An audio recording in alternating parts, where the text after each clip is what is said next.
አመሰግናለሁ።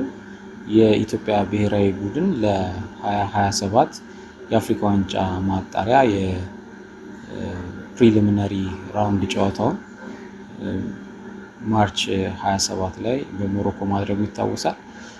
በነገው ዕለት ደግሞ ማርች 31 የመልስ ጨዋታውን ኢትዮጵያ ላይ በድሬዳዋ ከተማ በድሬዳዋ ስቴዲየም ጨዋታውን የሚያካሂድ ይሆናል ማለት ነው። እንግዲህ ከ5 ዓመት በኋላ ነው የኢትዮጵያ ብሔራዊ ቡድን በሜዳው ጨዋታውን ማድረግ የቻለው። እንደሚታወቀው ደረጃውን የጠበቀ ስታንዳርዱን የጠበቀ ስቴዲየም ባለመኖሩ ምክንያት ያለፉትን 5 ዓመታት የኢትዮጵያ ብሔራዊ ቡድን በሜዳው መጫወት አልቻለም።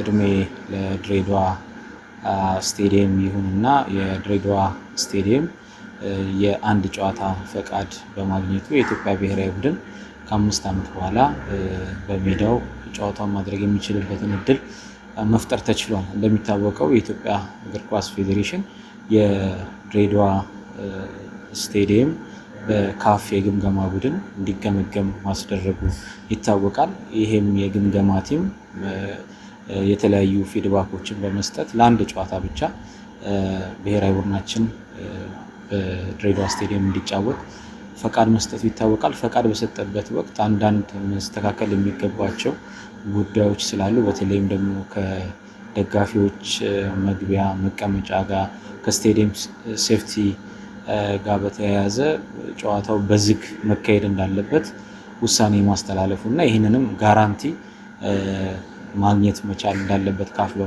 በማሳወቁ ጋራንቲ ደብዳቤ ከድሬዳዋ ፖሊስ ካላመጣችሁ ፈቃዱንም አልሰጥም በማለቱ ያንን ጋራንቲ ሌተርም ልከን እንደነበር ይታወቃል።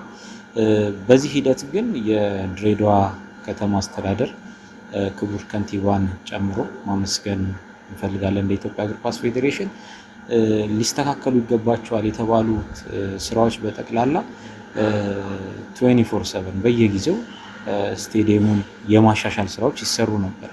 በዚህም ሂደት የዚህ ደጋፊዎች ሴፍቲ ጋር ተያይዞ የስቴዲየም አጥር እንደዚህም ደግሞ ደጋፊዎችና ተጫዋቾች የሚለዩበት አጥር ጋር በተያያዘ የነበሩ ክፍተቶች በጠቅላላ በአሁኑ ሰዓት ሙሉ በሙሉ ተጠናቀዋል። ይህንንም ተከትሎ የኢትዮጵያ እግር ኳስ ፌዴሬሽን ስራዎቹን ተመልክቶ ፎቶዎችን በመውሰድ ለሚመለከተው የካፍ ሴፍቲ ኤንድ ሴኩሪቲ እንዲሁም ስቴዲየም ፈቃድ ዲፓርትመንት ጥያቄዎችን አቅርቦ ነበር። በተለይም ደግሞ የኢትዮጵያ እግር ኳስ ፌዴሬሽን ክቡር ፕሬዚዳንት የካፍ ኤክስኮ ሚቲንግ ላይ በካይሮ ይገኙ ስለነበረ እዛው ካይሮ በትላንትናው ዕለት ከጀነራል ሴክሬታሪ ጋር በአካል የመወያየት ጥያቄውን የማቅረብ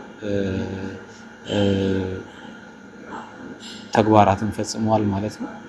እንደዚሁም ደግሞ የኢትዮጵያ እግር ኳስ ፌዴሬሽን ኦፊሻል ኢሜይል ለሚመለከተው አካል መላክ ችሏል። ይሄ መጠናቀቁን ተከትሎ እንደዚሁም ደግሞ ካፍ የሴፍቲ ኤንድ ሴኩሪቲ ኦፊሰር መመደቡ ይታወሳል። ለዚህ ጨዋታ ስፔሲፊካል ይሄ ሴፍቲ ኤንድ ሴኩሪቲ ኦፊሰር ያለው ስታተስ ምን ይመስላል? ምክንያቱም ሪፖርቶች የውሸት ሊደርሱ ስለሚችሉ ያንንም ተከትሎ በአግባቡ ተከታትሎ እንዲያስፈጽም በተለይ ሴፍቲ ኤንድ ሴኩሪቲ ኦፊሰሩ የተገኘው ስቴዲየሙ በዝግ አስደርጎ ውድድሩን ለማካሄድ ነው። ነገር ግን በስቴዲየሙ በኩል ያሉ መሻሻሎች የሴፍቲ ኤንድ ሴኩሪቲ ኦፊሰሩንም ያስደሰቱ ነበሩ። እንግዲህ ከአልጄሪያ የመጣው ሴፍቲ ኤንድ ሴኩሪቲ ኦፊሰርም ይህንን ሪፖርት ልኳል። እንደዚሁም ደግሞ የኢትዮጵያ እግር ኳስ ፌዴሬሽን የክለብ ላይሰንሲንግ ዲፓርትመንት ደግሞ የእሱን ተዋረድ ደግሞ ተከትሎ ለፕሮፌሽናል ፉትቦል የክለብ ላይሰንሲንግ የሚገኝበት ዲፓርትመንት እንደዚሁ የቪዲዮ እና የፎቶ ማስረጃዎችን በተጨማሪነት ልኳል። እኛም እንደ ጽህፈት ቤት ደግሞ ለጀነራል ሴክሬታሪው አዲስ ለተሾሙት ለሳምሶን አዳሙ መላካችን ይታወቃል። ክቡር ፕሬዚዳንት ደግሞ ጀነራል ሴክሬታሪውን ከማናገርም በተጨማሪ የካፍ ሴፍቲ ኤንድ ሴኩሪቲ ዋና ኃላፊ ዶክተር ክርስቲያን ጋር እንደዚሁ በቀጥታ በመደወል በአካልም አግኝቶ በማውራት እነዚህ ፕሮሰሶች ትንሽ አድካሚ የነበሩ ፕሮሰሶች ናቸው የነበሩት። እንግዲህ ካፍንም እየጠየቀን ነበረ። የሚገርመው ዛሬ ልክ የፕሪማች ስብሰባ በምናደርግበት ሰዓት ከምሽቱ 1 ሰዓት እስከ 1 ሰዓት ተኩል ባለው ውስጥ ነው ካፌንን ውሳኔ ማሳወቅ የቻለው ማለት ነው። እኛም ይሄንን ውሳኔ እንዳወቅን ወይም ደግሞ ኦፊሻል የኢሜል ኮንፈርሜሽን እንዳገኘን ለስፖርት ወዳዱ ማህበረሰብ በሶሻል ሚዲያችን በኩል 10,000 ደጋፊ መግባት እንደሚችል አሳውቀናል። እንግዲህ ስቴዲየም 10,000 ደጋፊ ከመግባቱም በተጨማሪ ስቴዲየሙ ዙሪያ ከሴፍቲ ኤንድ ሴኩሪቲ ጋር በተያያዘ መሰራት የሚገባቸው አንዳንድ ስራዎችንም ጠቁሞናል። ይህንን ደግሞ ከሚመለከታቸው አካላት ከድሬዳዋ ከተማ አስተዳደር የስፖርት ኮሚሽን እንደዚሁም ደግሞ ከድሬዳዋ ከተማ አስተዳደር የፖሊስ ኮሚሽን አመራሮች ጋር የተነጋገርን ሲሆን በዚህ መሰረት በነገው ዕለት የሚደረገው ጨዋታ ለተመልካች ክፍት ሆኖ 10,000 ደጋፊዎች ያህል ነው የተፈቀደልን። ከዛ በላይ ማስገባት አንችልም። በዚህ መሰረት ጨዋታው እንዲካሄድ ተፈቅዷል ማለት ነው። በዚህ አጋጣሚ የድሬዳዋ ከተማ አስተዳደር ክቡር ከንቲባ እንደዚሁም የድሬዳዋ አስተዳደር ወጣቶችና ስፖርት ቢሮ፣ የድሬዳዋ ከተማ አስተዳደር እግር ኳስ ፌዴሬሽን፣ የድሬዳዋ ከተማ አስተዳደር ፖሊስ ኮሚሽንን ከልብ እናመሰግናለን።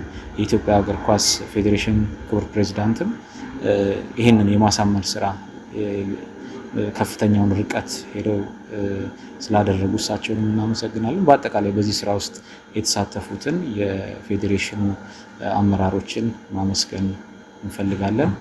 ስለ ሁሉም ነገር እግዚአብሔር ይስጥልን። ድል ለኢትዮጵያ ብሔራዊ ቡድን።